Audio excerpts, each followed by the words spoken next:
Lumabas sa pag-aaral ng isang organisasyon sa Amerika na sa Pilipinas may pinakamaraming nagsabing malakas ang kanilang pananampalataya.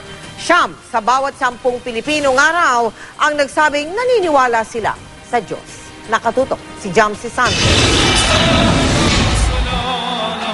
Ganito ay ipakita ng milyon-milyong Pilipinong Katoliko ang kanilang debosyon taon-taon para sa puon ng itim na Nazareno.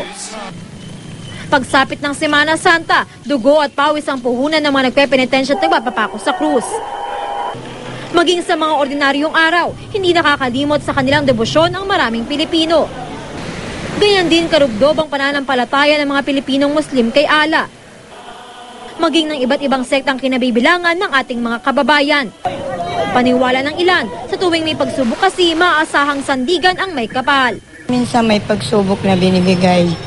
Pag umingi po ako sa kanya ng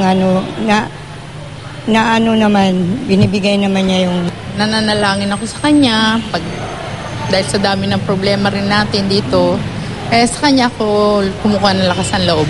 Sa pag-aaral ng research organization na NORC sa University of Chicago sa Amerika, sinukat ang level ng paniniwala ng iba't ibang bansa sa Diyos, anuman ang mukha, relihiyon at sekta.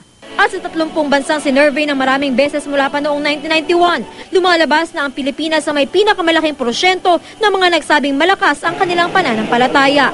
Ayon sa report, 9 sa 10 Pilipino o 94% ang nagsabing buong buhay nila ay naniniwala sila sa Diyos. Sumunod ang Chile at ikatlo ang Estados Unidos.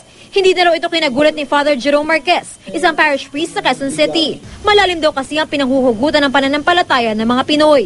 Natutuwa ako na ipinakita nung pag-aaral ang katotohanan na ganito ang pananampalatayang Pilipino. Buhay ang Diyos sa bayan natin. Pero lumabas sa pag-aaral na mas marami naniniwala sa Diyos sa mga nakatanda kumpara sa mga nakababata. Yung mortality, yung alam nilang malapit na silang pumanaw at saan sila pupunta.